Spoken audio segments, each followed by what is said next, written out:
Good evening, everyone, and welcome to the 10th Wondercast. I'm your host, Soren.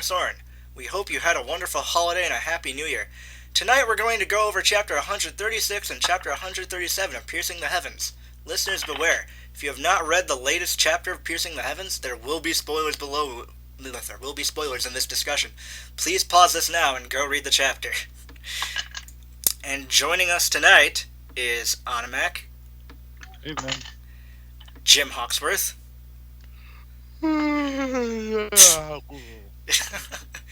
Penumbra Glow, That's out, yeah. Need more coffee. and joining us again, the captain of the Troll Squad, Witching Hour. Hello, boys. I'm back. Oh God, yeah. And joining us again, our ruined voice actor, Mudcrab Hunter, A.K.A. Hornet. Witching hour just dragged me in here. I'm here against my will. If someone hears this, please save me. I can't, I'm crippled. We're both screwed. No, you're locked in my dungeon doing my ruin voice. She just needs me for my ruined voice. Makes me sad. Dragon Eye is also joining us again. Do you have any idea what talking to these people on a regular basis does for your sanity? Not nice things. What? Sanity. Sanity is overrated. What's the sanity? That's a thing? That's what you guys are making me realize. I lost it long ago, but only when talking to you people I realized that I don't even know where I'm going with that. Anyway, Sweet Harmony. The shit I put up with, honestly. You What the love fuck? us. I'm perfectly sane. I don't know about you guys. Why do I Bullshit! keep See, coming back? Hornet is my bro. He understands it. Exactly. Why do I keep coming back to you bastards? Cause you love us. Uh-huh. Anyways, Because I'm Do I? because I'm Do I your captain really? and I command it. Okay, anyway, moving on. yes, we're a bit on a time limit, because many of us have things to go do besides talking about a buff horse's literally works on a pony website. And speaking of the buff horse, his comments on the last WonderVerse episode, Pen, no clawing other people's eyes out. And I think he was talking. Someone brought up the way his font was centered. Was it you, Jim? I think that was me. Or was it- everyone on it? I have no idea who that think it was was me. at this point. Oh yeah, someone brought You up. should really be Yeah. watching during, before like, you. the thing Yeah, that- he said, "What's this about centering? I thought I had all the text the way I usually do." So, I have no idea. Not after that photo. And then I think this was talking about something Animak you said about Rivet being a dark horse, and he said, "Rapid Fire is on a dark horse. He's a very bright colored horse." God damn it, Oh, Com. that's what he said. Oh, Yeah. rapid fire. Oh, Yeah. okay. Yeah. Let go of the cat. He's very old. Oh, child. Continuing on, he also said, I think this was about how we said that Rapid Fire might have romantic feelings for Nightshade. Let's not jump to conclusions here. I love that word now. Rapid Fire has specifically expressed that he feels he owes a great debt to Nightshade. And don't forget, he was a Wonderbolt before, a Shadow Bolt. So he doesn't quite think like a Shadow Bolt 100%. Hence that little line by Moon later, this isn't the Wonderbolts. Jesus. And Yeah, then... right, it ain't. Oh, what happened? Okay, there we go. And hang on. Not enough time to say it. I gotta do my best angry buff horse impression here. Fleetwood is mine! Mine! Blag! Calm can have her. I found a better waifu anyways. Surprise! Oh? No one can know. Is it Soren? It's surprise! Oh, no, No, it's- please no. Oh, It's surprise. He can have surprise. I'll ship her right to his door. Literally. I made a pun. Oh god, that hurt. And continuing on. Oh, I just now got that. No. I understood that reference. You Continue. channeled your inner Zoldyck. Congratulations. Oh God, I don't want to be a bug. Alright, so, continuing on, Nightshade's little face-eating session with Rapid Fire in Chapter 120 was his reward for revealing the location of the Nimbus to her so she could plan their intercept. Don't forget, Nightshade is a very pleasure-driven individual, and mostly does the things for the hell of it. Rapid Fire was dealing with severe withdrawal shock when she did it, thus didn't have much control over himself, but as we know, Rapid Fire doesn't deny sexy times.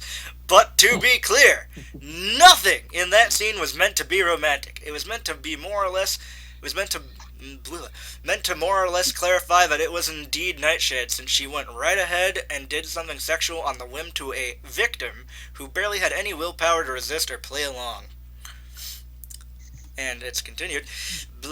Nightshade, sorry, Nightshade would honestly do that to any of her underlings given the chance, since it's another way since she empowers herself and controls others.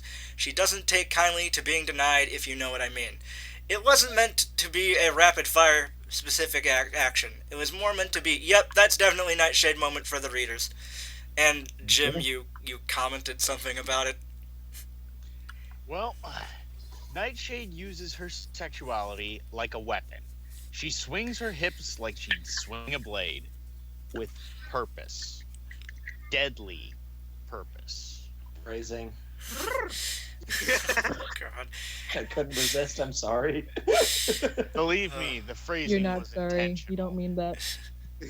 Well, at least Uh, that's No one one thing. makes it in this. Alright, At least that's one thing she does with purpose. jeez. Anyway, Moving on. And I Moving. don't know where we brought this up, but I'm trying to remember.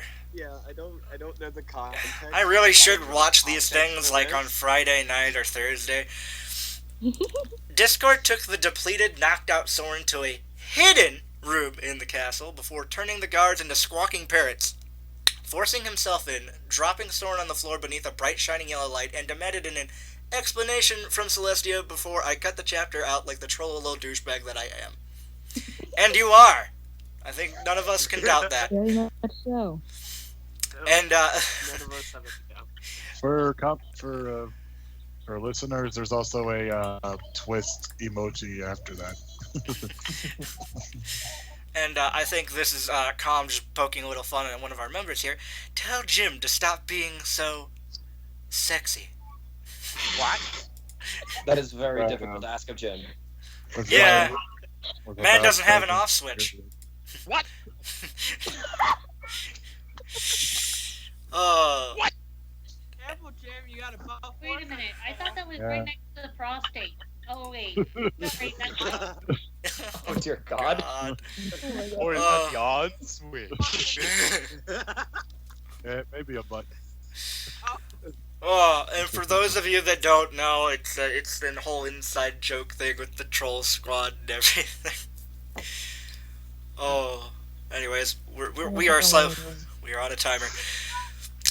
Okay, so Calm said. I think one of us. Oh yeah, we were comparing the Nightshade's power up to Dragon Ball Z. One of us brought it up, and his reply to that was, "I was waiting for the Dragon Ball Z comment, but it's not so much the boost in power that matters. It's the fact that Nightshade has become so corrupted that all it takes to sway her is simply with more power. The scene was meant to humanize her, so to speak, only to show how easily she is pushed back in submission by the power controlling her. A giant swing 180 compared to the Nightshade we all think we know. Wordy winky face." And then try reading the coming confrontations now knowing she's so broken and controlled. I bet it's gonna feel a hell of a lot different. Celestia face.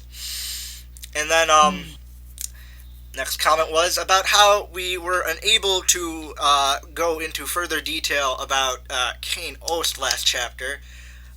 Interesting, none of you brought up the fact that while Kane Ost was torturing Nightshade, there was a bright light. Kane Ost, god damn it! There was a bright light concentrating around the large new scar in her chest. And I think Lucas did bring that up. I wanted to bring did? that up, but I don't think we actually had the I'm chance. pretty sure someone brought that up. I I think I tried to, but it never got through. well, Com, if you're So- hearing this, and for anybody else, we are going to, we decided to cut that out of the episode, like, while we were doing it. So, we are going to Because do... all the- Oh, yeah, go ahead, Yeah. Jim. Yeah, we are going to do a special when later on, perhaps after he's done with part 4, or maybe if there's, like, a really long hiatus between chapters as filler, because I've gotten quite a few of your PMs saying, you guys love to hear us ramble, and that makes all of us feel good and loved. Yay. But People like to hear us talk. I know, it's What? weird, right? Why you? Right? It's rather strange. They love our voices. And then he said continuing, or that, Is it? and then he said Your continued, mouth noises. and then he said continued, or that it was sizzling and steam was rising from it. Did I leave the stove on? I have no idea what that random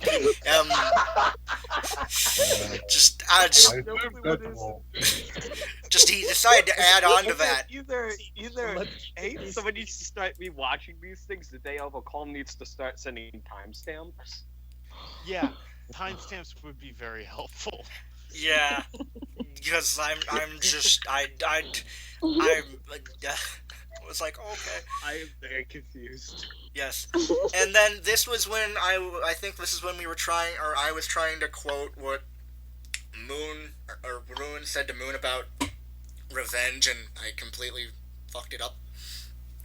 Your revenge will be a dish served for one at a table set for two. And, The wrong form of your. Yeah. oh, no, yeah. Triggers my PTSD. Got Jim telling Buff Horse what's what. And speaking of Buff Horse, yes, everyone loves my muscles. I want to hear that again, but in the Shrek voice. Like, I want to get my tires to just read that as Shrek. Everyone loves me muscles. I love my muscles. Oh, That is God. glorious. I like the next one. I like the next one. Okay, and So a small bit of context for this one. Ken almost fanatically ships psychotic gay pounds. I am not making this up. I wish I was. Anyways, I go assume on. And for a little bit more context, me and Penn had the wondrous judgment to basically Shanghai into service Soren as the voice for Moon, and none of you will ever see the results. yes, and may they I never, have, and this is ever, not really ever public. see it. But anyways, Cumlin says, oh sweet Jesus, Hornet and Soaring voiced over Penn's rampant, the tips are touching shipping pics of Ruin and Moon. Screams bloody murder. That is why this should never be released to the public. Please no. Also, there are exclusive footages of We drunk don't Hornet need and to those. know. Shut up, Hornet. Yes, Don't. let's just move on, please. Yes, yes. Yeah. All right, okay. Oh God, yeah, I forgot how long. And I have to note that I am at work, so Yes. kindly the rating PG-13, Okay. preferably more towards PG. Okay. Yes, it's very. Okay, I think this was when I was trying to bring up. Oh God. This is What- chapter number 10. No, what Com said. What Com said. About rapid fire. Hitting his limits, and once again I butchered that up. But he said, yes, it's very hard for an athlete to accept limits, and there's a right and wrong way to view it. I have seen more than my fair share of cases like rapid fire. A limit is hit, but they refuse to give up, only to find that pure will and desire to be the best way isn't enough, and it destroys them. They get bitter, they lash out, and ultimately quit. There are others who took the path I did, acknowledged and accepted that I would not be the best, but that damn well didn't mean I wasn't going to try. There is an in-between both of those, but those are the two ends of the scope in which one can react. Limits are hard to deal with in anything and everything we do, but it's how we acknowledge them that matters, not whether or not we can overcome them. Some never succeed in seeing this. And those are the wise words by Buff Horse. And then moving on. It's funny because you guys are discussing the very thing I've been trying to plant in your heads about the shadow bolts, and that was when we were talking about how the strongest. I do believe he really needs to offer timestamps. Yeah. Oh God! Yeah. All You right. really should. Yes, because I'm just like, I can't remember what brought that up. Descent says... Oh, never mind. Descent says they're one way, Starry says it another way. Now we see them and it seems like it's mixed, but who is right? Who was a phone? Or who was phone? Jesus. And then Moon is based on the villain from Final Fantasy IV, Golbez. I think, yeah, we brought that up. Based on loosely. The only character that has more or less a direct reference is Ruin, equal Kefka. Great villain. And then I think this is when I brought up Aerith and the Angel and Iris and Sephiroth and Aerith connection. He said, to be honest, I hate Final Fantasy VII. I think it's terrible, never understood why it's considered to be so good. And that is all Buff Horse said about it. And I think it's time we jump in to check. Wait, hang on. Witchy said something. Witchy said something. Shush. Did you say something, For Witchy? future reference, if Calm wants to make comments, he needs to give us timestamps or we don't talk about them. Yeah, because I don't remember what we were talking about. I brought it up. I'll just eat up more of this. I mean, we heart you, Buff God, but no, you need to give us timestamps if you want us to talk about it. Which you really heart him.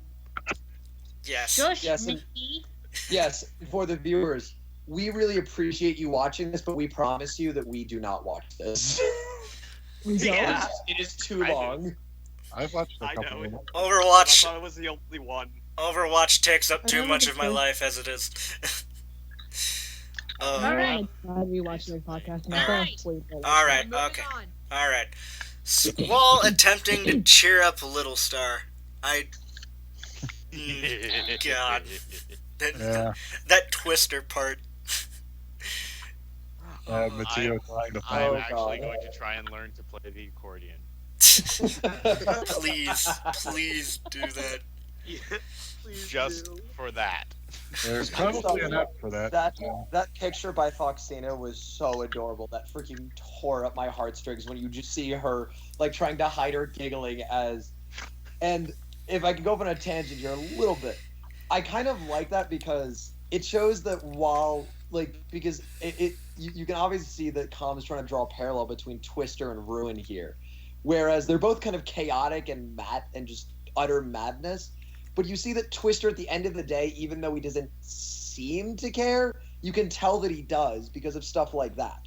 Ruin wouldn't do that. Ruin would screw with the person further, which is interesting to see that dynamic where it's random and crazy, but he still wants to make ponies happy, which is a stark difference in what Twister, like, as a character attempts to put out, but it's what you can see Calm doing as a writer. Yeah. And I also, oh god, I forgot to add that quote. I knew I forgot something.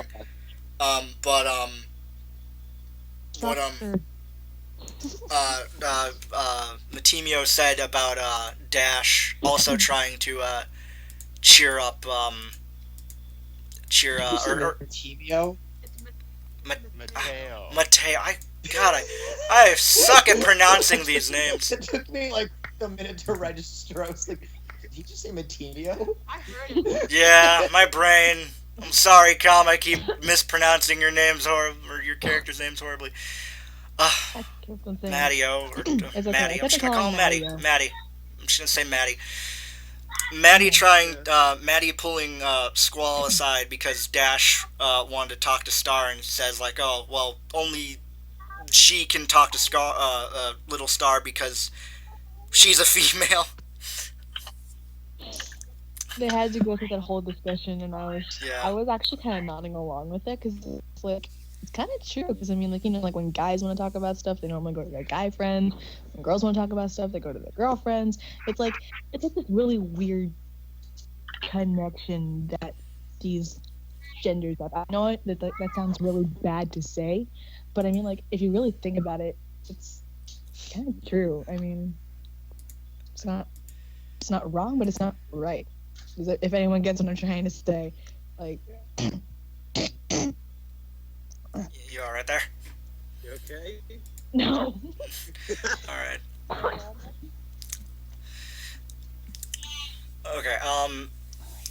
Anyways, If we don't have anything else to add from those scenes, anybody? Besides I the would just fact like that to point out that I was editing this chapter. Oh God. Yeah, you that was fun.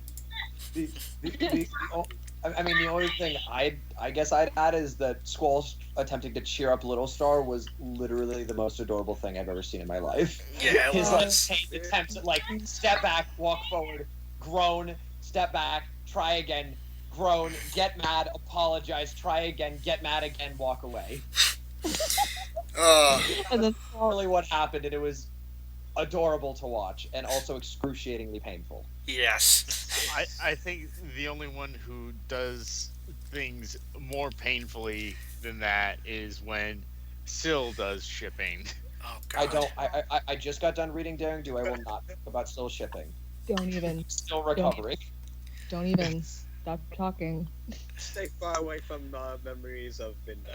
Then stay far, far I away don't of wanna that read it. monster. Okay. Why not? It helps you feel stuff. But sadness Yes. is bad. All right, and It helps. Madness. all right. So Starry. Moving on. If we don't have anything to add, I think we're all said our Yeah. piece. Starry. Starry talking to Stormfront and how she's just like Talking's not really the right word. She kind of Well, yeah, shanghaied him. Uh, I think she talked to Storm in the same way a Klingon talks to someone. It's like, you here now. Like,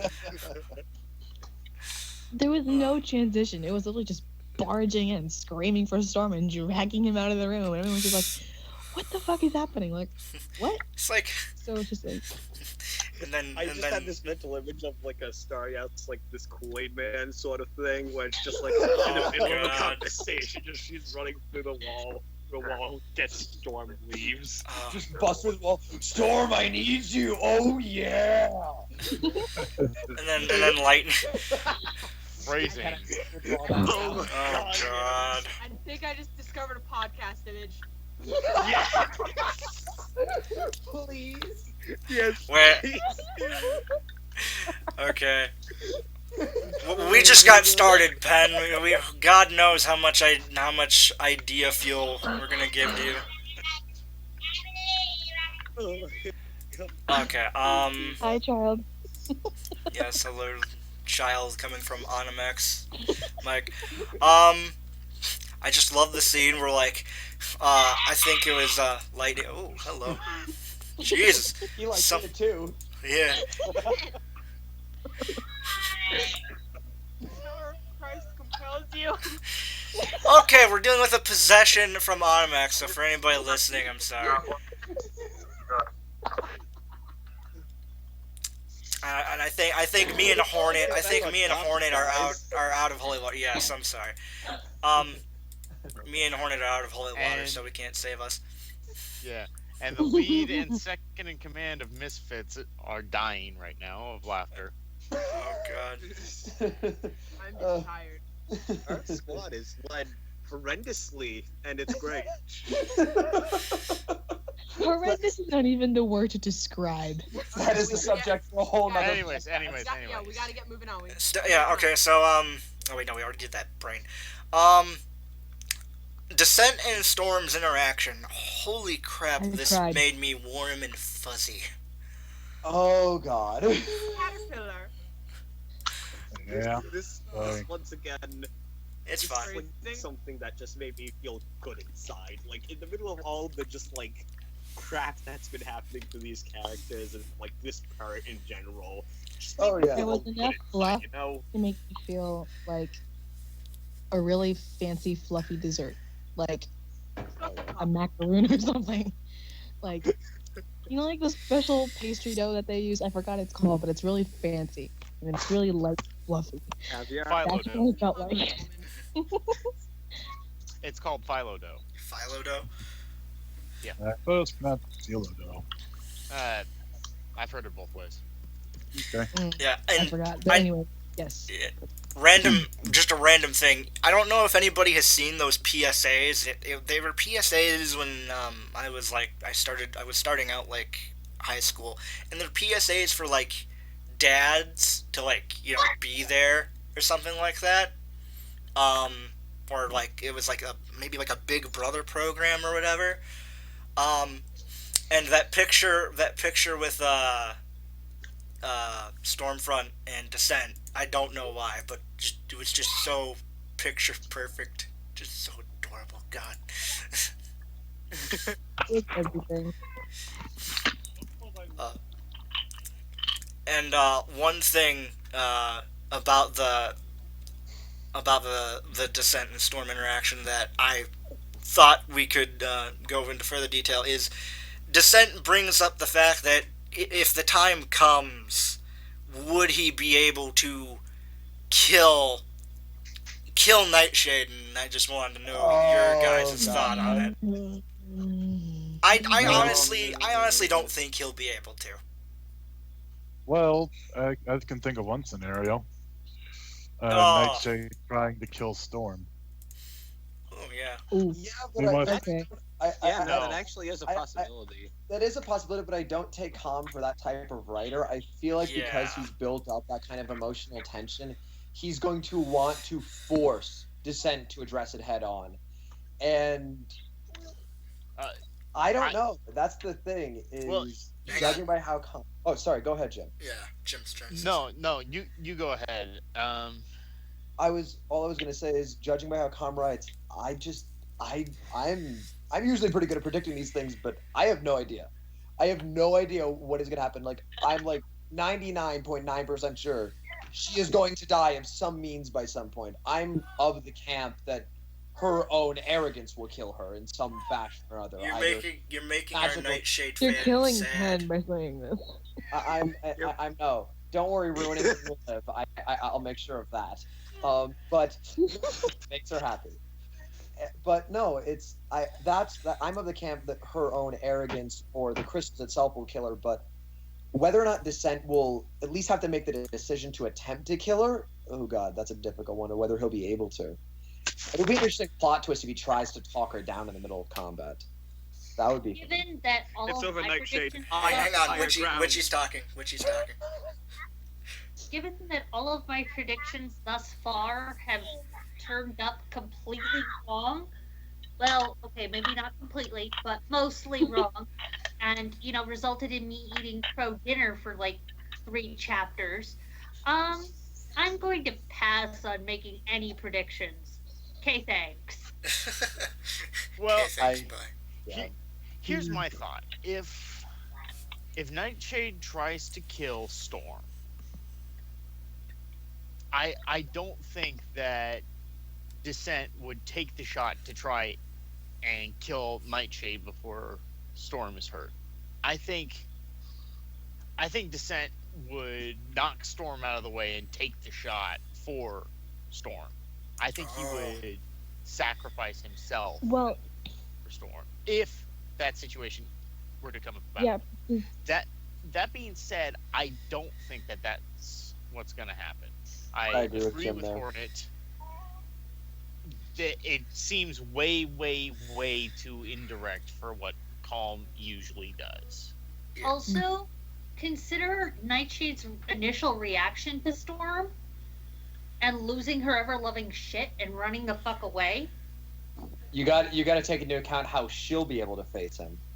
Yeah. Even with said new magical boost, can that really overpower all that? Because the reason why she backed. Well, Keep going. Kane Hang on, asked hang if, Sweet wants to see. Sweet's been wanting to say something for a while. Blech. sorry. It's yeah, fine. it's just it was just like a small little tidbit because the reason why she freaked out at seeing Storm in the first place is because he looks so alike to Descent. And going back to what we said last cast about, or one of the casts or the episodes about Nightshade having no other choice but to kill Descent in the Starry Skies. If she can't face Storm and she can't face Descent at that moment, and she comes back and has to find a way to get to Descent and Starry. Like, she's probably like, not even the fact that Calm isn't that type of writer. It's just that based on her reaction to Storm and her current situation of trying to kill Descent and Starry, if she's gonna try to use Storm as like, you know, like a bait factor, it's like it wouldn't really work, because just how much similarity she saw right then and there when she first met him, it's like The thing is, I just don't see it working out. the thing is that Storm and Descent don't look alike. It's Their the eyes. I thought it was their eyes. In their eyes, yes, but that is it as far as we're able to tell. Because if you look at the art, you only see that their eyes are similar. Otherwise, they have completely different coloring. Yeah. Well, and that's sorry, Jim. No, it's fine. And that could be all the difference that Nightshade needs. That was Just- exactly my point. Yeah. Mhm. Okay. Hang on. No, like Kane asked, whether or not he seems to be like a specter, or is like or Ruin is an avatar for him or whatnot. Like, if like he can, Kane asked, can like somehow manipulate Nightshade via torturing her, like into like trying to remove her hesitation dealing with Storm or Descent. Like, that could be a game changer. Like, what are you proposing, that like Nightshade could get like possessed by Kanos? More like painfully influenced. Oh, okay. Well, yeah, it's evidenced by him taking away the crystals and whatnot. And then the final topic that I thought we could talk about for chapter 136 is Starry not being able to convey those emotions to Descent, and feeling ashamed that, oh, why can't I talk to him like that? You're his son. I can't possibly do that. Just, oh, God. I have one phrase to solve this problem. She wants to descend. She wants to descend on Descent. I mean, yes, precisely. I mean, I have yeah. different. And I thoughts mean, like, about and that. I mean, like, all jokes aside with that, I actually do think she does have feelings from while I don't think they're mutual, and I don't think she'll ever be able to willingly recognize them. And I wouldn't go so far as to call them like blatantly romantically shippy, Yeah. but I feel like they're there, and that's part of it. I mean, obviously, yes, Starry is a very emotionally closed off person, so that is kind of an open and shut case. But I don't know. Part of me would like to believe there's a little bit more under the hood there, Yeah. but maybe there isn't. Who knows? Well, I mean, Well, Jimmy, go ahead, Pat. if you think about it, it's like, we all know that she wants to tell him this and try to comfort him. But if you also noticed back in Flying Sky High, she wasn't as, like, her feelings weren't, it's like she wasn't as the way she is now. It seems like her emotions and stuff are more locked in, like she has more of a hard time. Like, if you think of how she treated Lightning Dust in Flying Sky High, she did take care of her and such. She wasn't really rude, but now, more than likely, she's probably like this and having a hard time trying to confront him because of everything that's happened with finding out about his son and the whole thing with Nightshade. So she's probably just struggling, trying to comprehend everything going on, but it's all too much for her to handle.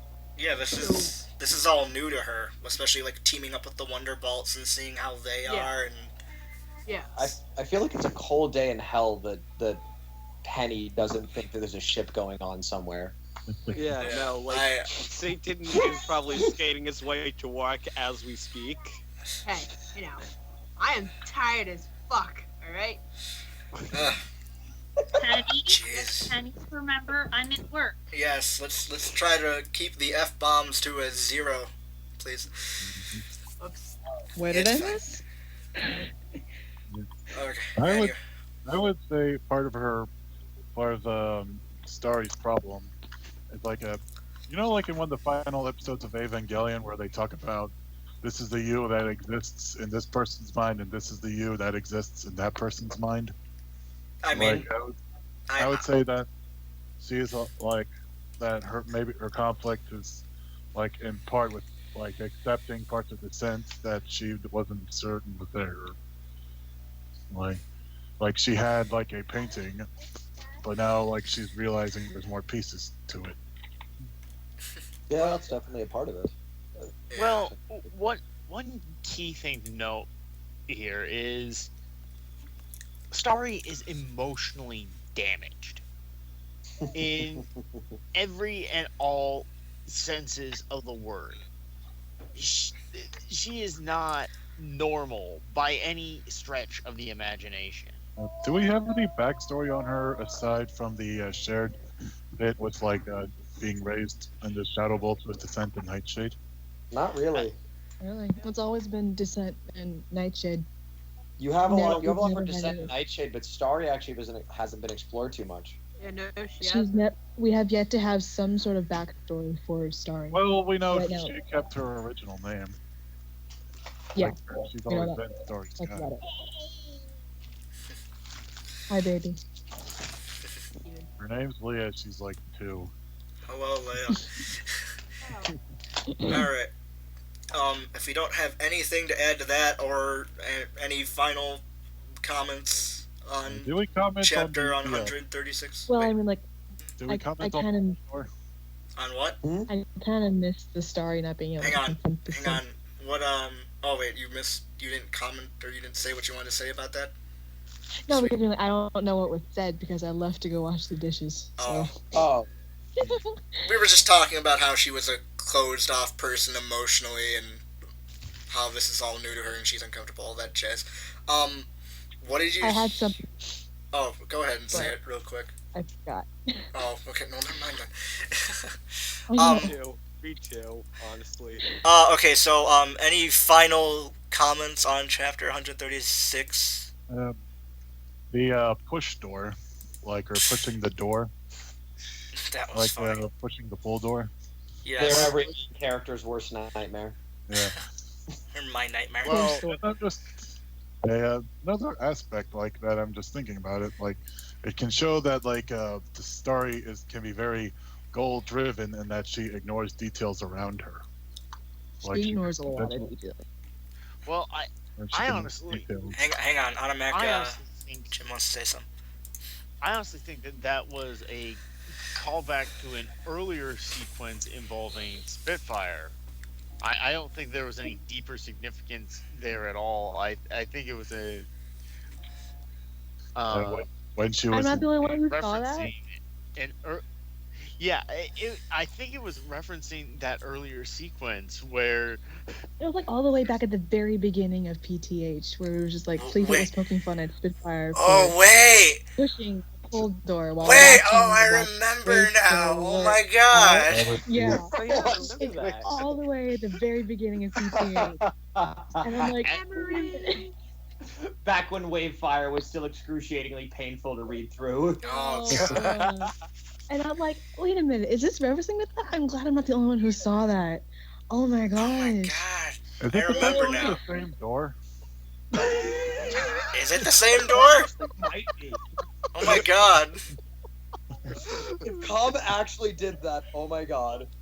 That would be great. You beautiful buff. Ah, wait, I gotta keep Oh, PG that's what he 13. did. Well, there's the Door of Legends. See, if he made it if he made the room indescript, that's now canon. I don't care what he says. Suspended WonderVerse, let's do it. Just have a whole chapter of them trying to push it when it's pull, and everyone just keeps forgetting. All we need to do is just like go back to the beginning, like scan through, like see what rooms they are, like, and if they're similar rooms, we can say it's the same door. I think this was like in the cafeteria though. I think they were in the cafeteria when this happened. I Well, don't remember. Was it? Yeah. No, I'm wait. we Yeah, wait, did, wait, hold on. Well, no, because the earlier thing was like Harmony said it was when she was watching Wave Chill work out, and Oh, she didn't get that it was a pull door instead of a push. Oh, okay, yeah, Okay. yeah, yeah. So yeah, it theoretically could be the same room because Alright. it did say he was in like a gym of some sorts. yeah. They were in the well, obviously, but when wasn't. What? Okay, we're spending too much time on this. Yeah. Yeah. Okay, Yes, moving on. Yeah. and we have a Fair enough. time. Wondercast, we freak out over a door. All right. Yay! All right. So Yeah. just Door is Sure, it means everything. something to us. Tagline for the episode. hang on. What did you say, Witchy? I'm sorry. We still have a whole other chapter to go over. Yes, Yeah. yes. Oh my god! All right. And this one's meaty. Oh God. All right. So chapter 137. First we start off with Fleetfoot's sudden disappearance, and how she just was avoiding and hiding them, and I still can't believe she did that. Cause like I just expected her just to be like, I expected her to be hiding, but not Yeah, actively avoiding them. Yeah, but technically the chapter starts with Squall being mad at Soren. Oh yeah, I forgot about Good that. reason. Good reason. Oh, Good reason. Yeah, very good reason. Derp, I derped out on that. Yep. Well, he still had I assume that it's like Squall is an angry guy, so he is going to be angry at Soren. I think we brought this up during that one. I think it was either the number 9 or number 8, but I don't. It's gonna be there for a while, but I think Squall will eventually he'll get over it eventually. He'll grow up. Yeah. But going on with Fleetfoot's sudden disappearance, I honestly expected her to just not actively avoiding Soren and Spitfire. I mean, though, if you think about it, though, that's pretty par for the course for her for when she's gotten in these moods. Com's referenced that. He's usually referenced it using Spitfire or Soren's point of view, describing it as, oh, she's just gone. But if you look at kind of the subtext under it, if you will, it really is kind of showing an active effort to avoid specific ponies. Yeah.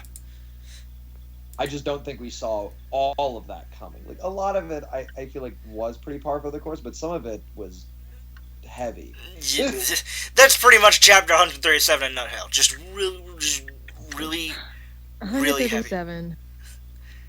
Like the story. 137, like, oh my god. Our imperfections make us real. Yeah. You Or know what yeah, I was they bringing do. up about the Descent and Storm picture? How it was just a nice warm fuzzy feeling in contrast to all the internal death going on in I'm the glad- recent chapters. This is one of those chapters. I'm very glad that Com decided to break up this chapter, because if this was all one chapter, like he It would've- originally planned it would have been, Yeah. we all would have been dead.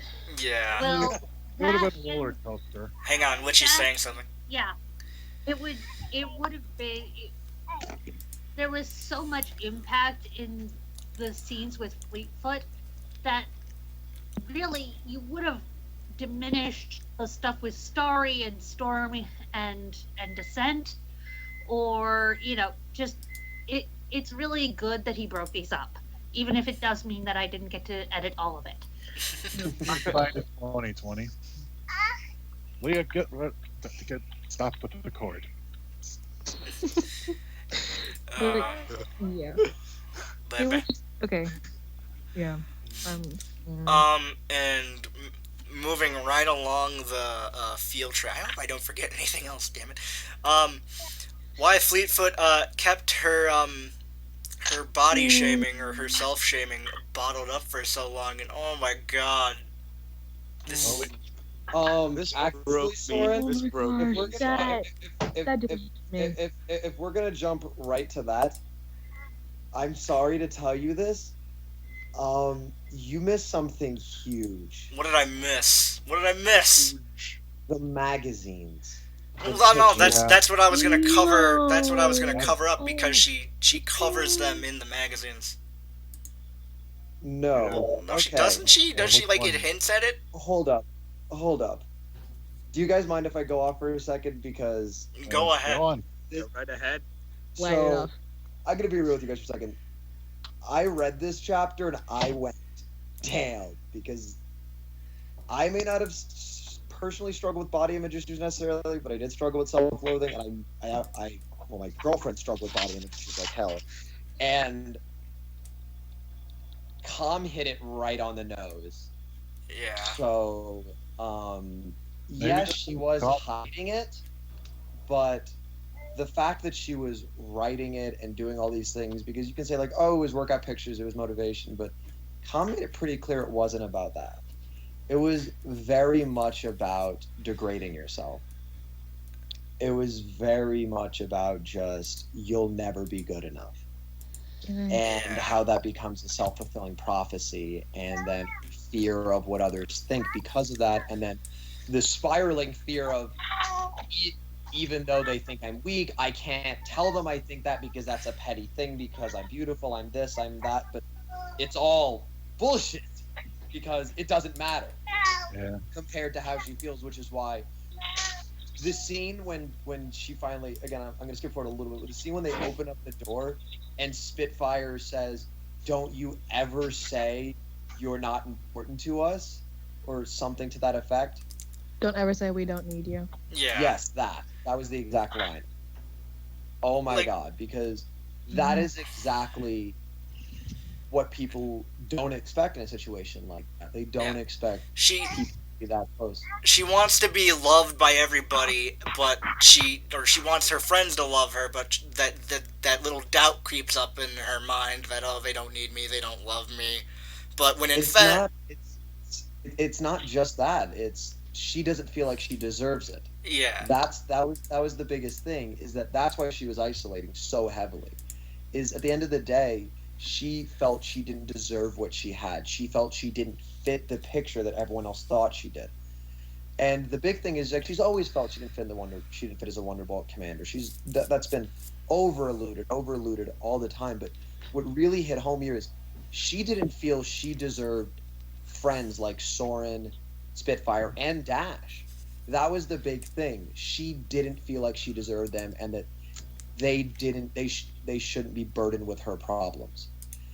And the way they approached that was interesting. That while Spitfire wanted to take the more rough approach of forcing, which in a way would have worked, but it was interesting to see Dash, particularly Dash, take the very kind of calm and patient approach of letting her ease into it, and then eventually just barreling through her barriers. Because that was the big thing about this chapter that was different from everything else with Fleetfoot. This was about her feeling she didn't just deserve her position, what she'd earned. She didn't deserve the friends she had. When it came to the point when Dash found the cardboard box filled with all of her magazines and all these, like basically the pony version of Sports Illustrated, basically. Like, you see, all of the shoots that she was involved in. And at first you think like she kept them because, she was part of the shoot. Like, why wouldn't she have like a copy of the thing that she was featured in? Well, then I realized, wait a minute, hold up. Fleetfoot's avoiding them. And after what happened with Nightshade, there has to be a reason why she has them specifically. Because she had she had Paige's dog mark. And it was, when she was flipping through them, that kind of, like Hornet said, it really struck home, because I feel like everyone had it didn't have to be like a self, like a body image thing. It could have been like a self-loathe thing, or just like not being able to fully even just a simple lack of self-esteem could have done it. Yeah. It's like, because everyone has that moment where they can't like that, where they can't just look at themselves in the mirror and look at all of their imperfections and all their flaws, and combine it with all the good things. They couldn't look at themselves and love everything, literally everything about themselves. And with Fleetfoot, it was a little bit more deep because of what she thought was, like a good, strong image, and she didn't have that. And she kept that all hidden from everyone, especially Soren. Soren has been in Spitfire for so long. It's just because, like Hornet said, um, she felt like it was just she felt so selfish for feeling the way she did, and didn't want them to think any different of her for not appreciating what she already had. Because I mean, like she said, she had pretty much everything. She had beauty, she had physique, she had all of these other amazing skills that other ponies could only dream of. She was happy, she had an amazing job, amazing friends, and yet she was stuck over this one little thing.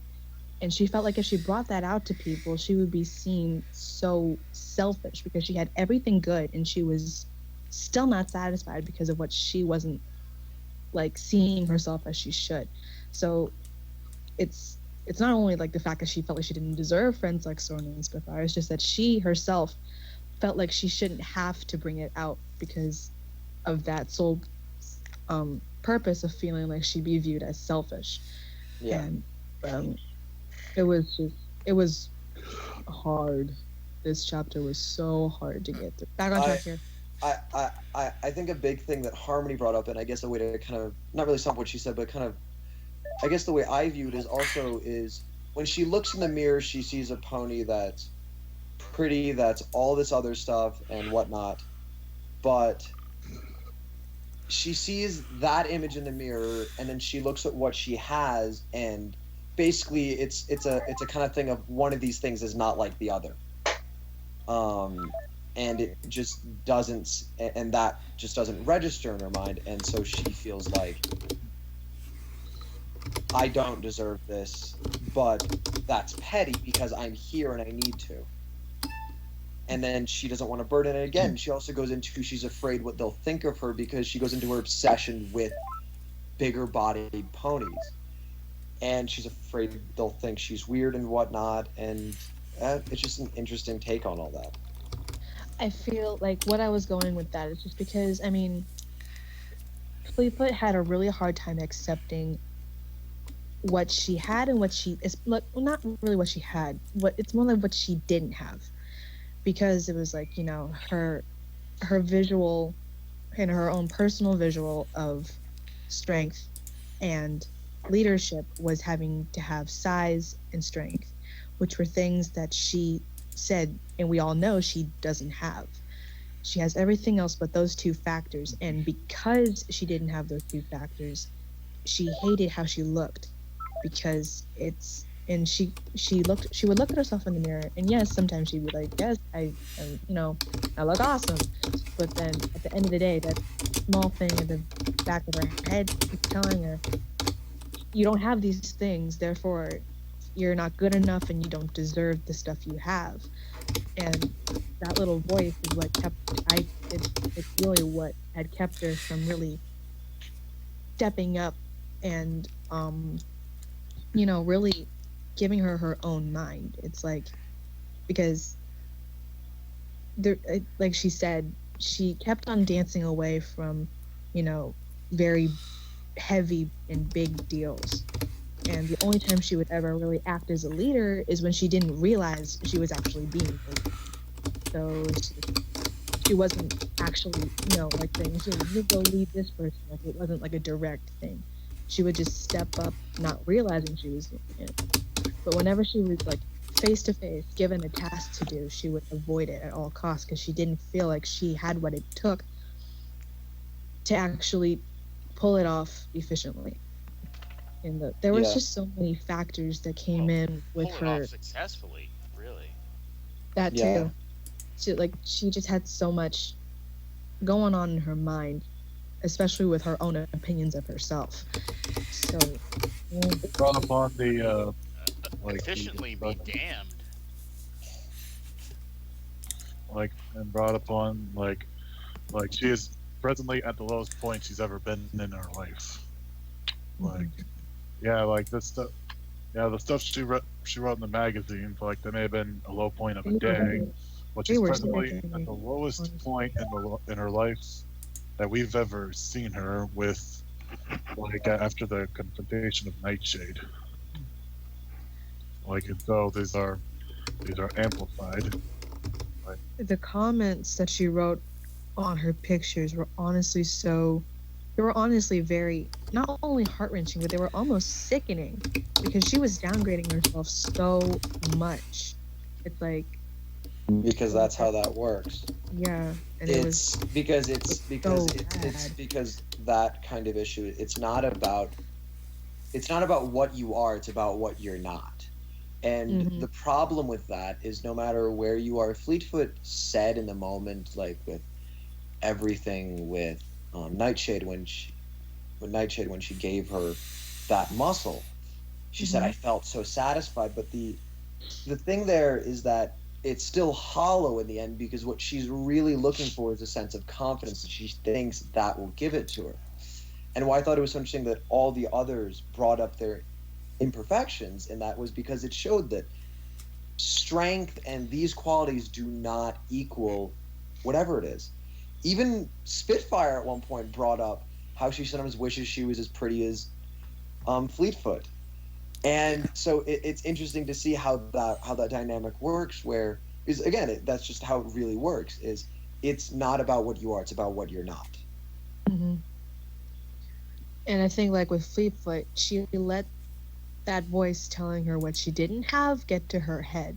Yeah. It's not really her head, just get to her in general. It's just like it really messed up how she should really be looking at herself.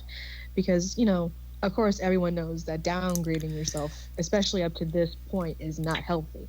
And so, nor is it really good for anyone else who's has somewhat of an idea of what you're going through. It's like, it's just not good in general. And so, I feel like if she didn't really drill that into her mind, it probably would have gone a lot differently. But then again, as she said, as a child, I think that's what really another really um another really hit on the nail head with this was that it was something that she kept on telling herself since she was little. She grew up with the idea that in order to be a leader, you had to be big and strong, just like her father. And that was what really got That me. picture was cute. Oh, okay. What was that? Well, being all serious, then the Moss Isley's Cantina music starts playing. All right. Sorry, that would be my phone. It's fine. I Hornet, you had one job. You had one job. But okay. Anyways, damn it! No, I lost track of thought. Someone remind me again of what I was saying. I Her father. That right? Yeah. Right, yeah, that's what it was. The adorable that picture. Yeah, not even that. Like just the phrase, just like daddy, really proved how much. Not only did she look up to her father, but how much she idolized that image itself, like of size and strength, being pretty much like the paragon of leadership in her life. She didn't really. I don't think once she got that into her head, I don't think she really realized the other factors that came with being a leader, and kind of just neglected that for having to be really big and strong. That was really, honestly, like the most generic and most I guess you could say drilled in features that she had for leadership at that point.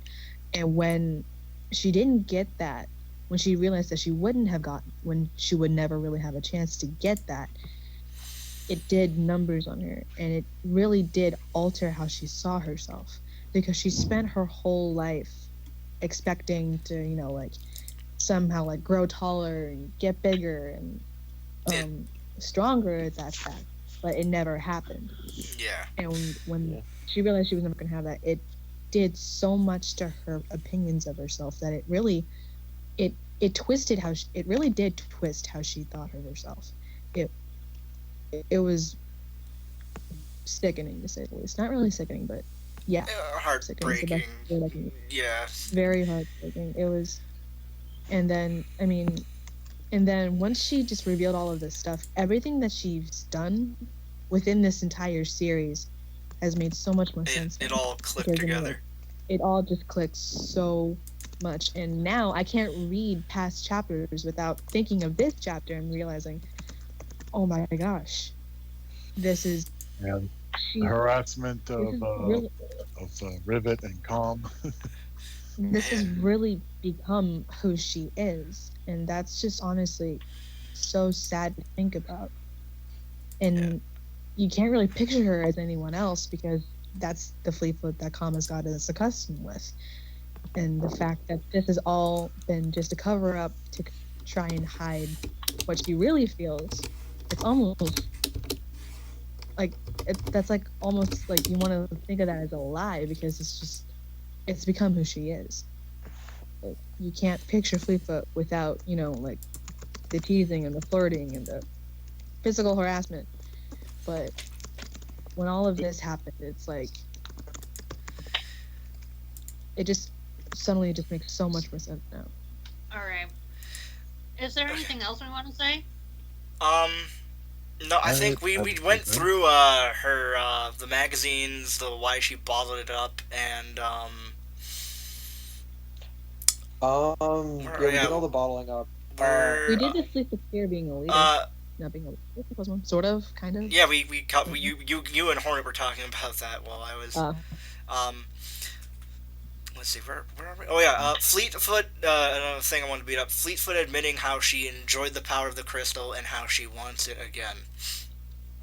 Yeah, like with that, I'm thinking of that one scene in Tropic Thunder, where Jack Black's character is going to the little child warlord saying, "Show me where the drugs are."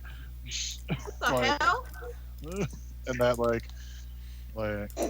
Well, I was just gonna go how it feels like how drug dealers usually give you the good stuff the first time around, and then you want to come back and get it again. But I mean that works.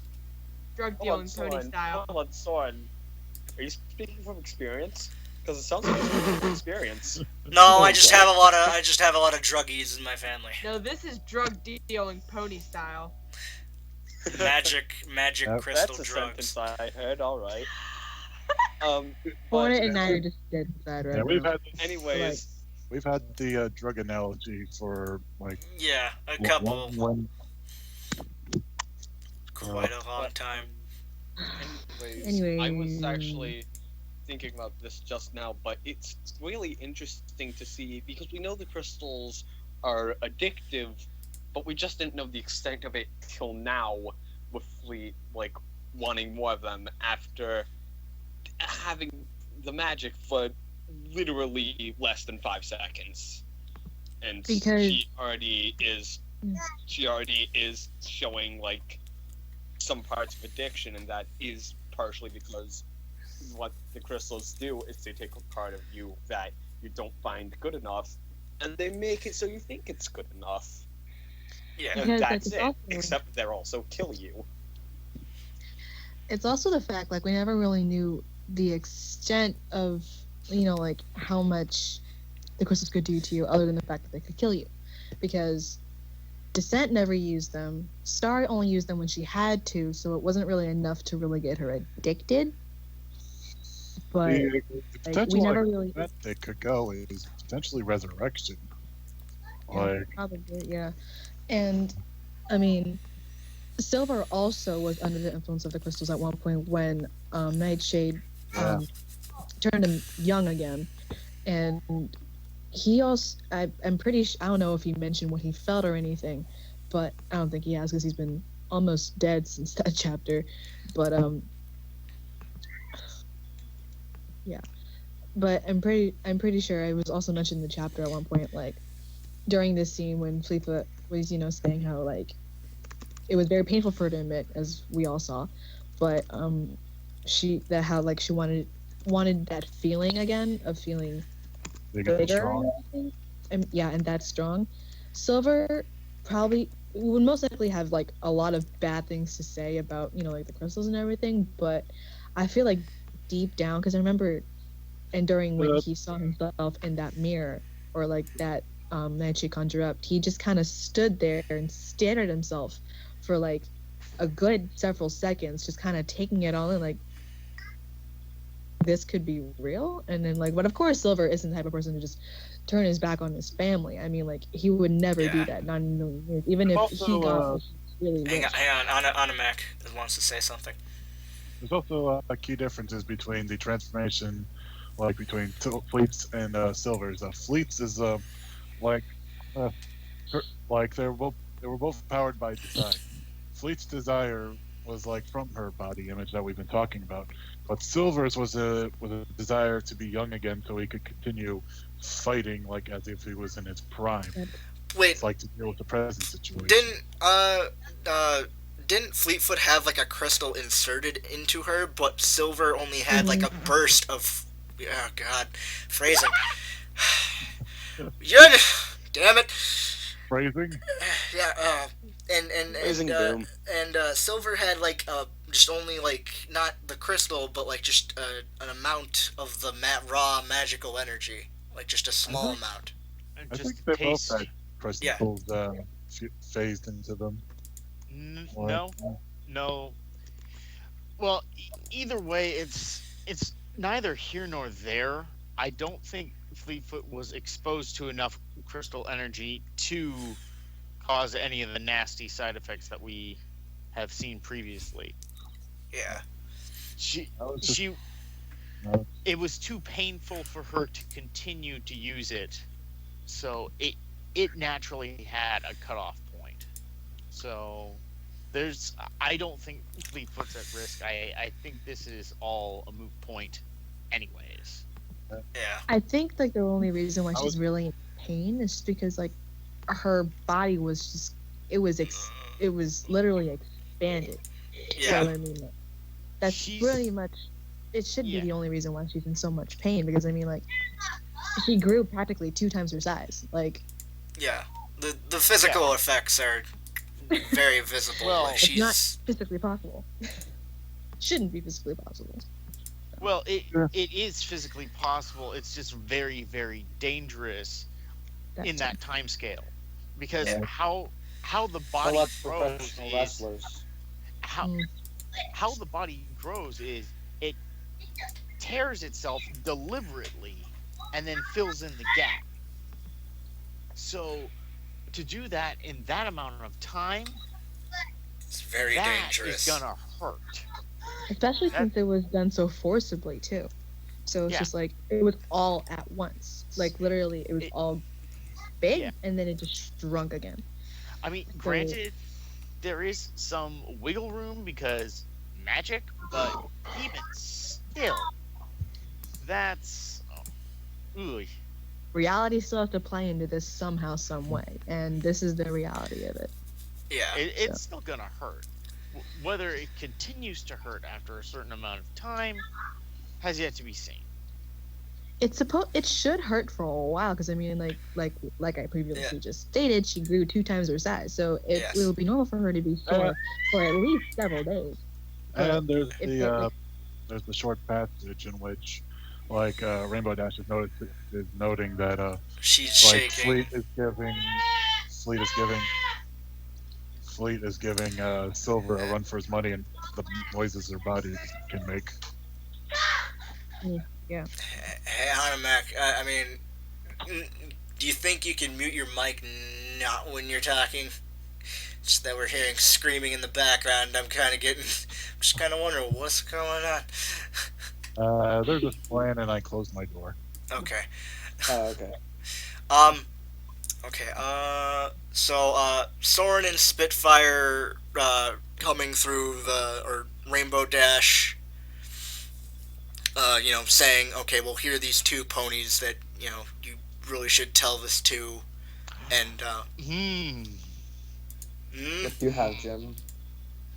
Is this the part where I made that comment? oh, we're almost there. So okay, well, we'll get this through because I really want to hear what Jim says because Jim's a cool dude. So the part where Rainbow Dash opens the door and oh god, this scene just killed me. This entire Oh yeah. chapter killed everyone. Actually, no, wait. I think my comment actually applies to this part. Oh. Because it's when the door opens, right? Yeah, it's when the door opens and she lets Spitfire and Soren in, and Spitfire just hugs the shit out of Fleetfoot. Yeah, hugs the shit out of Fleetfoot and No, the no personal issue is stupid. Our shortcomings are part of what make us who we are. There's no going around them and no ignoring them. Yeah. That quote? Yeah. Yeah. Guess who expressed that exact same sentiment 70 chapters before this? Rapid Fire? Or is it Twister? Silver. Wait, Twister? Oh! Yeah. I remember! Remember? Was that the bit with when he was like interrogating Soren as well? No, No. that was earlier. 70 chapters. Oh my god. No way. Oh my god, This- when was that? This was the Hannibal Lecter thing. Oh my god, yes! Wait, I Here. have no recollection I of this. have the quote right here. What Do it. chapter was this from? It was exactly 70 chapters before this. What? Oh, 67? Yep. What? This is what Hold happens up. when we read a Pause. 137 chapter or long story over 1,000,000 words. No pony embraces what truly makes them different.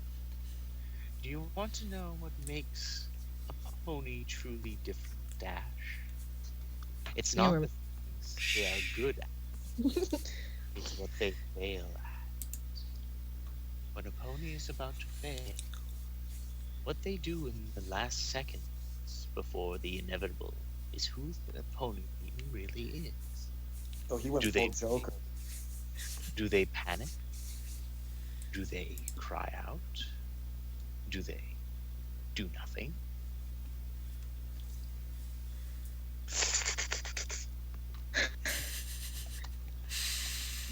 Yep. So can we They just took play the the Hannibal bomb Lecter on hiss? the Because I feel like back anything that sounds like the Hannibal Lecter voice has to be punctuated with that hiss. Dragon I may need you to do that because I've been trying to do that. Yeah. I may need How you do I to know how to do that? How do I know Yeah. how to do that? I'm very frightened of you now, Dragonite. But yeah, if you take the underlying message from that sequence, that's basically what Spitfire was saying here and now. That's so awesome yet so strange. I read through it. Of I just course, saw Twister that. is the one to realize that. No, for some reason, I just imagine Twister as like Master Yoda, and then Ruin as like Darth Sidious. And now I'm just imagining like council chairs being thrown everywhere as they have this ridiculous fight, and I kind of want to see that. And Duel of the Fates is playing in the background. Crystal Empire. That needs to happen. Crystal Empire. We need to tell Calm that's happening, and I don't care what he says. I don't care. He if I'm better link the Yes, Duel of now. Fate. He better link the Duel of Fate song like in the author notes. Yes. Yes, please. Would that make what would that? Okay, Twister, Yoda, Ruin, Sidious. Who's Anakin? That'd be rapid fire. I mean, I was just about to say that. yeah. Are you serious? Yeah. And then Yeah, Soren, right. I have the higher ground. I was just about to go there. Damn you, And Dragon Eye. I guess It's all rapid fire. I have the higher I ground. guess Obi-Wan would either be Rapid Fire's parents or Soren. Soren. Yeah. Soren. This Uh, guy's Yeah. Who's Rainbow then, Ray? Rainbow. Well, I mean, we don't want. Oh God, yeah. No. We're getting way off topic here. Yeah, Yeah, this is back way on off. track. Yeah. Okay. Back on track. We really need to just have like an off-topic There was a topic share. podcast. But Yeah, Yeah. there was a topic share. Okay, Not sure okay. what it was. Alright. But it was definitely there. Alright, Speaking of rapid fire, there was a kind of like parallel I noticed, like that I want to bring up again, like the similarities in which both Rapid Fire and Fleetfoot had looked on their teammates with envy, but like each saw like I different noticed things. that too. Like Rapid Fire was envious about the fame they were getting and like the limits that like he was unhappy that he had and like couldn't like try and push forward, like Calm was talking about or commented on, and how Fleetfoot looked at them and like saw and was similar. And I also want to know the differences, like both with outcome and their perspective, like Rapid Fire like is still trying like to attain that, like, but he's more bitter about it. And Fleetfoot is like, well, with the self-loathing and stuff. Yeah, And it's kind of better in my head. yeah, I know the feeling. I can kind of get what you're going with it, though. I mean, Yeah. like, they both have their own issues, but I mean, they go about it in they're in different ways. And that's the way Calm writes his stuff. Every pony has issues, and he's showing how each character goes about. Like it may be like a similar main issue, but they handle it a different way sometimes on either side of the spectrum. So I feel like I can kind of see where Animak was going with it, though, because I mean, like, it was, I mean, let's just think about it for a second, because, they both grew up with this envisionment or this dream in their heads, and neither of them got that dream. Even though they went about it, and even though their situations were completely different, hence why they went about it in different ways. There are some very hidden similarities there, so I can kind of see what he's saying. But I mean, yeah, And like they're both seeing the potential of the crystals as a means to achieve these ends. yeah, Like, It's just Rapid Fire takes that a lot more directly. yeah. mhm. All right. He's a lot more. yeah. There's also Anyway. like a side theme that I've like kind of noticed like a bit ago, like thinking about it. Like I'm just wondering if Calm is like going along with the side of therapy. It's like it's a therapy idea, like you talk about your problems and like you work through a catharsis. Like this is the root of my problems. This is how, like, and I need to address the root of the problem. That's Yeah, I can interesting. totally see that too. It kind of Yeah, like I've read that it's potentially bad kind of therapy in that, like, as opposed to just magically solving your problems, you'll actually make them worse and you just blame it on that. It depends. yeah. It really depends on the type of issue. Okay, so let's see. Where were we? We were Okay, so- talking about Spitfire, Soren, and Rainbow Dash explaining their personal issues to Fleetfoot. So Spitfire with being in control and somewhat of a perfectionist. somewhat. It was. Well, I mean, a like, I'm sure a lot of perfectionist. us saw that one coming, but I also liked how he added in funny moments, like the whole incident with With, the mess hall with Spitfire. Yeah. Like Yeah, that, one like, because maker. I thought, like, as a writing tool, that was so important to like show that even though this is obviously a very serious moment, it doesn't have to be morbid. It's serious, but in a way, like, and it shows you can laugh at yourself. It's okay. Like Mhm. it's pretty funny that like she Yeah. did that. Again, it was horrifying and it probably wasn't funny in the moment, but it's really funny when you think back on it, and that's really important to find the humor in bad things. Yeah, Because There's humor to be found. Yeah, we all have moments like that. you gotta Yeah, definitely. you gotta learn to laugh at yourself a bit. mm, Yeah. Okay. um. Okay. So, just in general, addressing this, kind of like back to what Hornet was saying about, like it's okay to laugh at yourself. I mean, like they were all pointing out all the bad, the sort of bad things that happen and the really bad things that happen, but they were still able to look at the lighter things and laugh at them. And kind of back to what we were saying earlier, it was Yeah. kind of from like the stupid blunders, like what happened with Spitfire and Sword in the mess hall, to like what she did at the most recent Wonderbolt show, with like all the hiding things and everything and trying to be in control of the situation, like all of this, like all the big and the small things. They were all there and they acknowledged all of them. And they're able to look back on them and kind of just think to themselves, what the hell was I doing, and laugh at it. And I think that's also really important, is the fact, because it also pointed out that Fleetfoot spent too much time trying to hide her problems and not acknowledge them. Like, I mean, like if she did acknowledge them, it was very negative. She didn't really have anything to look back on, look at it, and just kind of laugh at like they did. She was too busy trying to hide that one part of herself, and she wasn't able to really. And I feel like because of that, it made it harder for her to come to terms with everything. Because I mean, like, she not only did, since she didn't accept it, she had trouble working around it and not really being able to really address it up front and foremost. And so when all of their stories came out, all the funny ones and the bad ones, it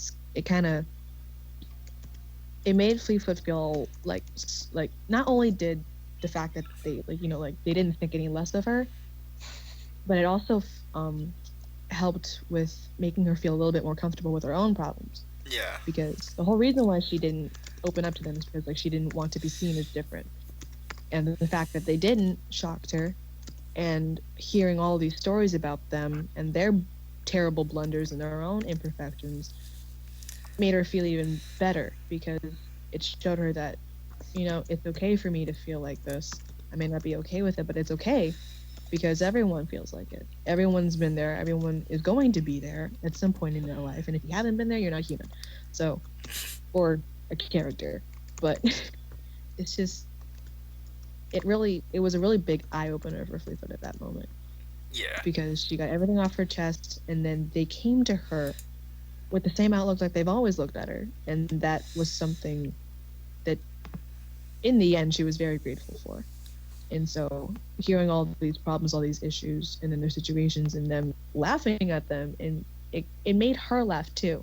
Not only because the situations themselves were hilarious, but it was also just because she was so much at ease.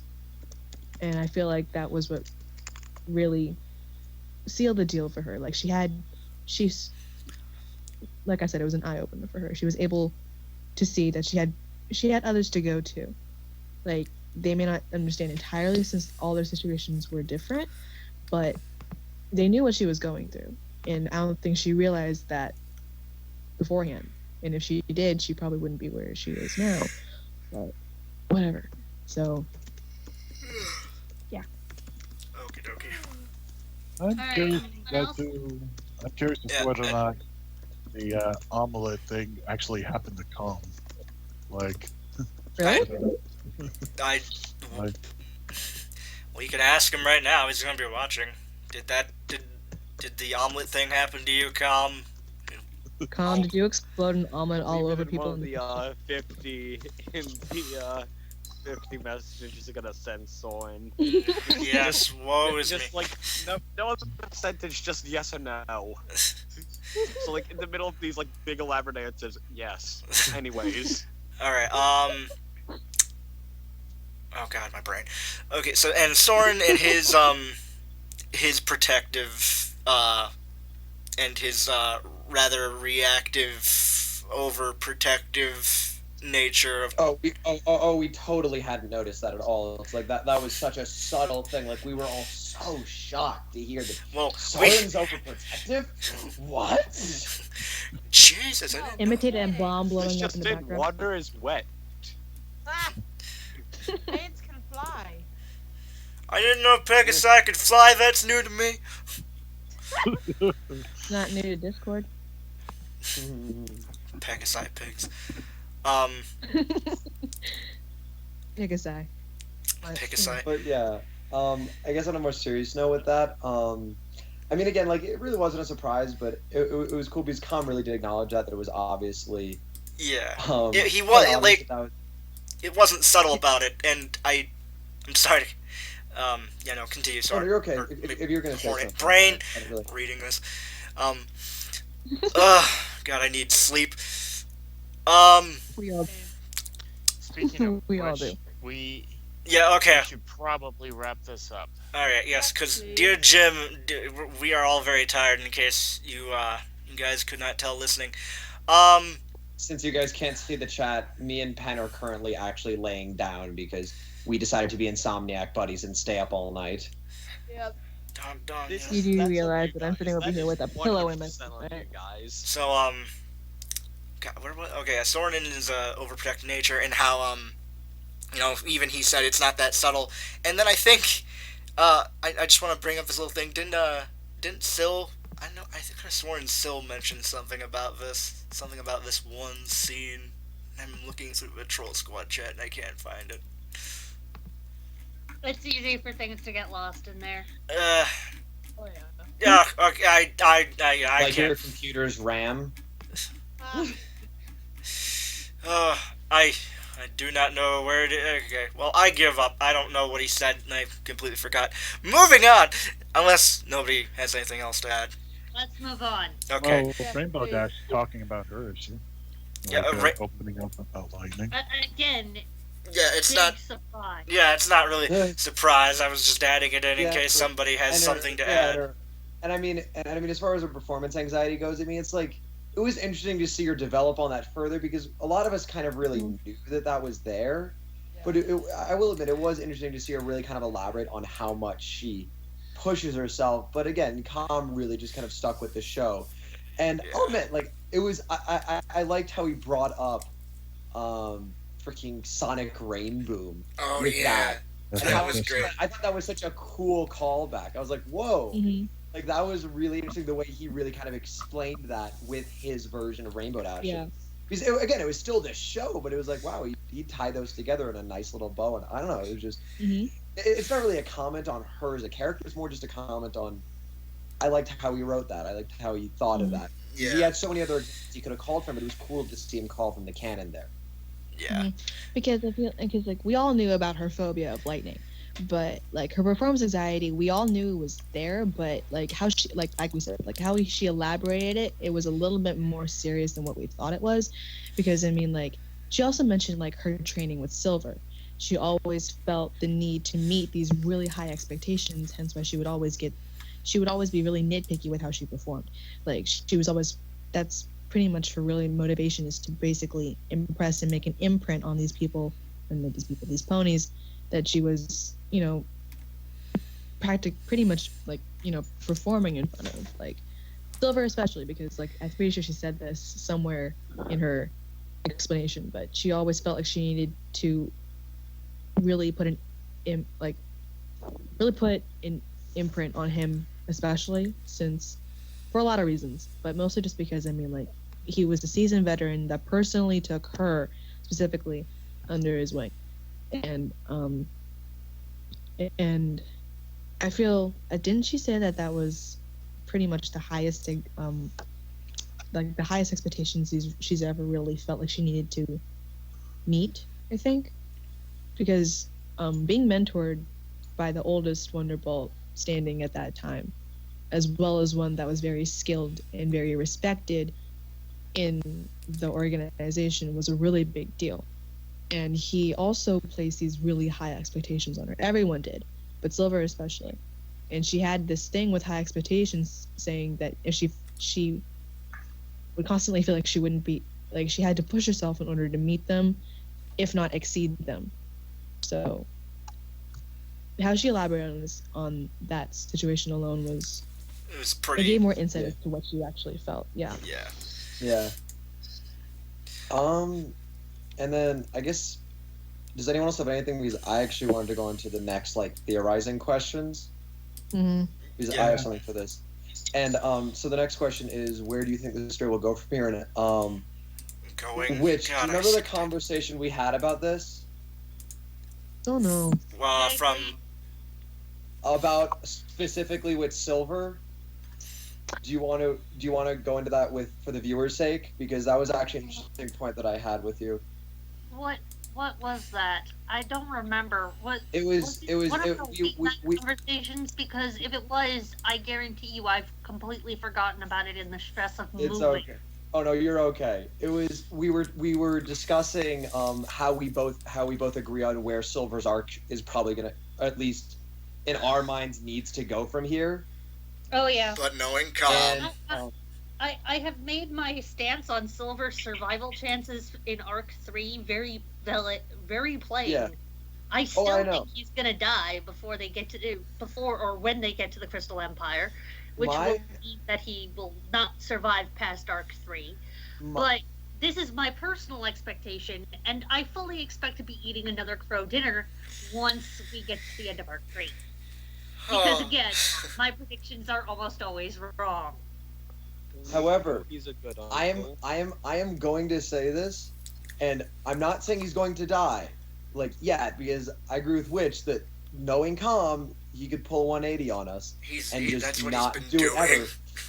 However, me and Witch talked about this for a while, and basically what we said is there is no way Silver should be able to survive his injuries, and so my thought, because there is a second part for imperfections, make us real, I think the next chapter is going to at least partly or entirely focus on Dash accepting Silver's real position, really where he is, because that's something that you've noticed he's kind of danced around. He's touched on it a couple times, but he really hasn't gotten to. Silver is broken. Yeah. Literally. In every way. And yes, he is alive, but something is going to come to a head here. And I'm not going to put money on it, but I would bet that that the next chapter is going to focus at least partly on Dash dealing with that. Because now that there's all these other distractions gone, unless there's something else I'm missing, which I am not putting past Calm, I think that would be that's where I think Calm's going to go with the next part of this. Because it's all about everyone's imperfections, and who is the best pony to find imperfections in right now but Silver? And not even just next chapter. Later on. As much as I don't want to acknowledge the fact that he's not going to be the same. He's not going to be the same, even after if he ends up surviving, which I really hope happens. There's a really good chance he's not going to. What we hope won't happen. I'm sorry. I hope he dies. I'm sorry. I'd be shocked if I didn't half expect that from you. Oh no, and it's not for cynical reasons. It's because the only reason I accepted that Calm didn't kill him before is because he trolled the hell out of us and our emotions, and that made me laugh. But that was a pass. I mean, yeah, it is. It's called a misdirection. And no, I am okay with that. It was a cheap one, but it was funny as heck. So I am perfectly all right with it. But no, Silver has to die. Anyways, otherwise you take the levity away from war. Can I keep talking? Yeah, sorry. Because I'm about to hurt you really badly. Please don't make me, Harmony. I'm already not writing when I should be. Anyways, continue, sweet. So, anyways, because back to what I was saying before I was rudely interrupted by a certain squad captain. It was just he's okay. Hypothetically speaking, if he survives, if there's a really strong if here, don't fight me on this. If he survives and he ends up healing to a certain extent, he is not going to function the same way ever, because first he was discharged from the Wonderballs. That was the first blow. Then he was his well, no. Wait, no, he wasn't discharged from the Wonderballs. He was. It was his last mission. He That was his last discharged mission. from active. Yeah. That's Yeah. I don't think he can Oh, okay. fight anymore. Anyways, once they were out of the crisis, he was going to be discharged from active duty, according to Spitfire. They would find some role for him, but Yeah, he was not going to. Yeah. well, that detail was completely wrong. So, anyways, what was I gonna say? He was shoot, crap. I still have it. Hold on. we're all tired here for some reason. Yeah. Yeah, We gotta hurry Yeah, I up. know. Jim's fading Yeah, I know. fast. That's why I'm trying to remember what I was gonna say. Just get to Right. the point. Short and So- sweet. It's in your Yeah. name. It was a chopper. All right, easy now. Alright. And Can I finish, Pen's dying here please? too. All right, go. Anybody? Continue. I'm sorry. Yeah. So, because so the first blow was that his secret medication was blown out. Then he was booted out of active activity in the Wonderbolts, which was another really big blow for him. Then during this whole entire battle, he kept on getting beaten and beaten over and over and over and over again. And even though he still stood strong, he's probably still going to have, the stubborn, as I said, stubbornness that he has, because there's no other words to explain it. But he's still going to have somewhat of that mindset, but he's just not going to be the same, because he has to have somewhere in his body some sort of paralysis. I hope I said that right. Paralysis. But he has, yes, that. He has to have some sort of paralysis somewhere in his body based on how badly damaged he was. I mean, he lost teeth. He probably lost an eye. His wings will probably not even function at all after this. He's not going to be the same Silver we all know and love. So, I mean, I kind of, and it's thinking about that, you kind of wish, not really wish, but almost hope that he does pass on, because you don't want him to suffer like that, but at the same time he's Silver, you don't want him to go.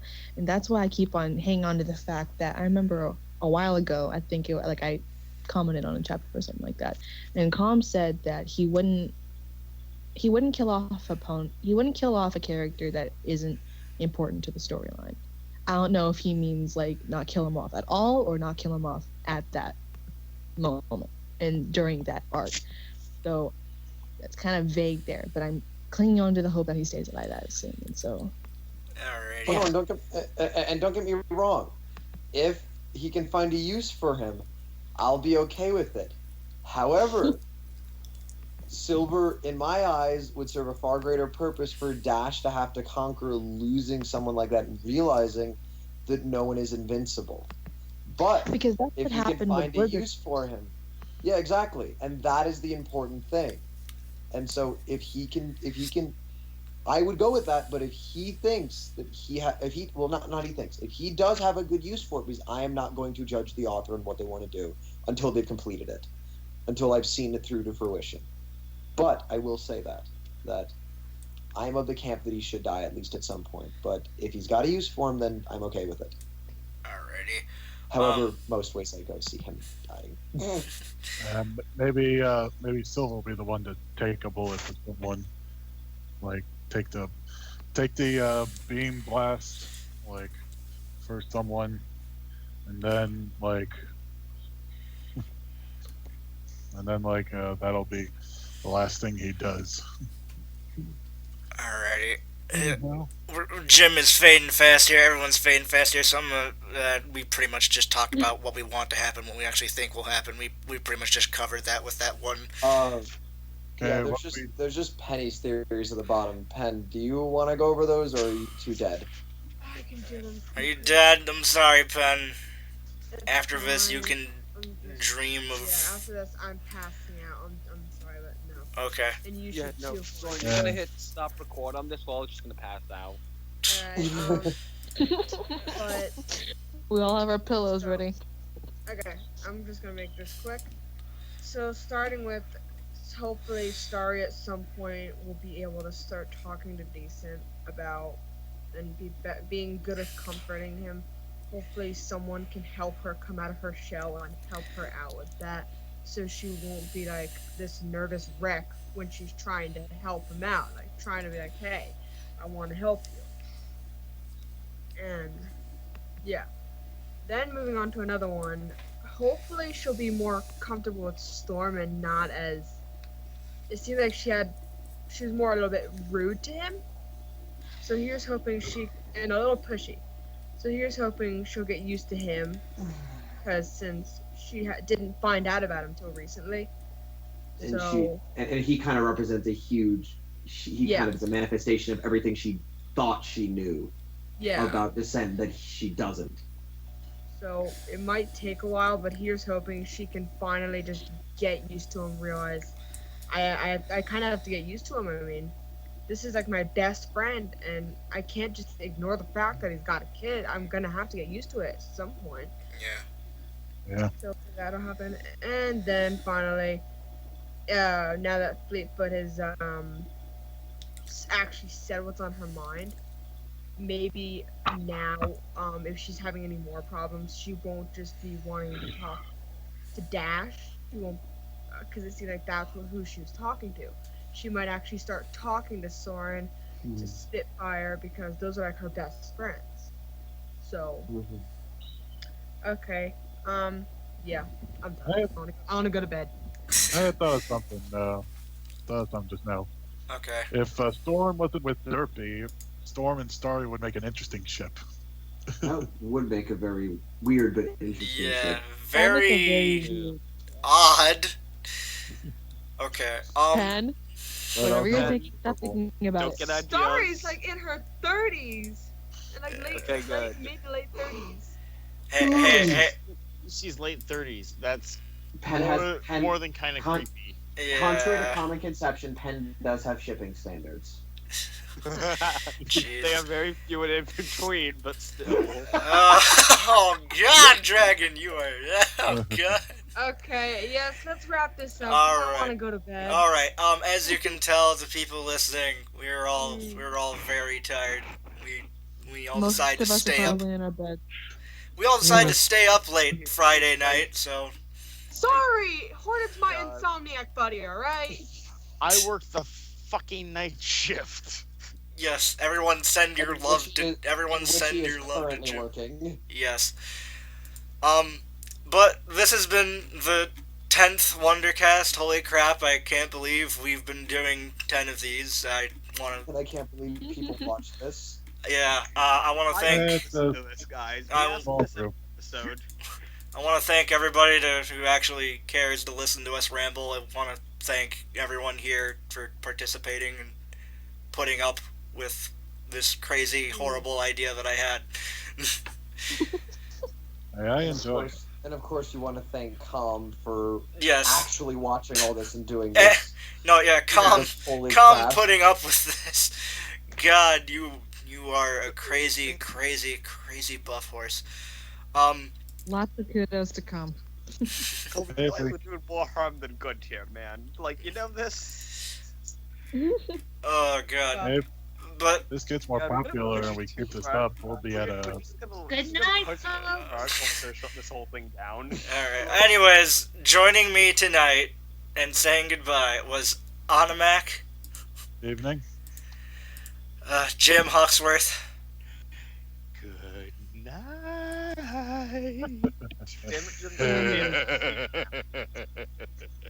Penumbra Glow. I can't talk anymore. Damn lights and give me some more pillows. Captain of the Troll Squad, Witching Hour. Good night, you fuckers. Agreed. Mudcrab Hunter, A.K.A. Hornet. Don't leave me here! Witching's gonna take me away! Someone send for help! Oh God! I'll take you! I'll take you! You deserved it at this point. Dragon Eye. Hornet, you deserve whatever Witchy does to you.